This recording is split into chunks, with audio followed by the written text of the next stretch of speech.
Assalamu alaikum everyone, I am Zainab Noor. Welcome to my YouTube channel Way to Quran.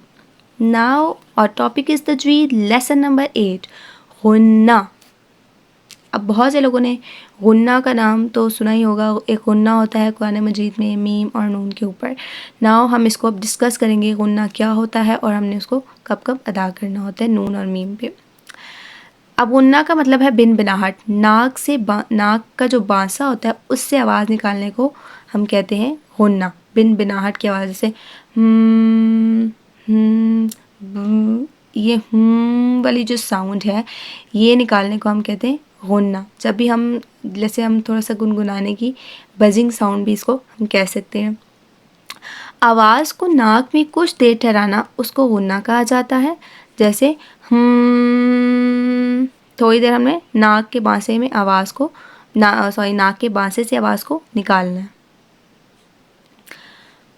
Quran में नून और meme में गुन्ना की सिफ्त पाई जाती है. ठीक है, नून और मीम को जब भी हम नॉर्मल भी अगर हम कोई वर्ड पढ़ते हैं, देखें जैसे हम कोई वर्ड पढ़ते हैं जन्नतुन जन्नतुन जन्नतुन, ऐसे ही हम ना नून पे थोड़ा सा जन करके उसको पढ़ लेते हैं, लेकिन फ़ौरन अदा करते हैं, ज़्यादा उसको खींचते नहीं हैं, लेकिन थोड़ी सी ऐसे है ना की साउंड आ जाती है नून और मीम को पढ़ते हुए. तो गुन्ना की जो है वो हमारे पास दो इकसाम है, गुन्ना आनी एंड गुन्ना ज़मानी. तो हम पहले डिस्कस करते हैं कि गुन्ना आनी क्या होता है. ये गुन्ना नून और मीम के अंदर आता है बग़ैर तशदीद. अब गुन्ना नून और मीम कहीं भी लिखा हुआ आ जाए ना तो हम उसको थोड़ा सा गुन्ना कर देते हैं, तो वो गुन्ना आनी होता है, जिसके ऊपर हमें ये नहीं होता कि उसके ऊपर कोई शद होगी यानी तशदीद होगी तो ही हम गुन्ना करेंगे, ऐसा कुछ भी नहीं होता. गुन्ना आनी हर मीम और नून पे होता है, फ़ौरन अदा किया जाता है, वहाँ पे रुकते नहीं हैं. वलम यूलद हल्का सा की साउंड कर रहे हैं लेकिन उस पर रुक नहीं रहे क्योंकि उसके ऊपर शद नहीं है, तो इसलिए इसको गुन्ना आनी कहा जाता है. बग़ैर तशदीद के नून और मीम पे जो हम गुन्ना करते हैं वो गुन्ना आनी होता है. अब नेक्स्ट हम देखते हैं कि गुन्ना ज़मानी क्या है. गुन्ना ज़मानी को रीच करते हैं. ये गुन्ना नून मुशद्दद और मीम मुशद्दद पर किया जाता है. शद अब इसके ऊपर जो है तशदीद आ गई है.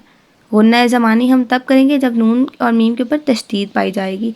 इसकी मिक़दार एक अलिफ़ के बराबर होगी, यानी थोड़ा सा इसको लंबा पढ़ना है, इसको जल्दी नहीं अदा करना. हमने नून मुशद्दद और मीम मुशद्दद पर हमने रुक के थोड़ा सा एक अलिफ़ के बराबर उसको लंबा करके जाना है, जल्दी इसको नहीं अदा करना. तो ये होगा गुन्ना ज़मानी.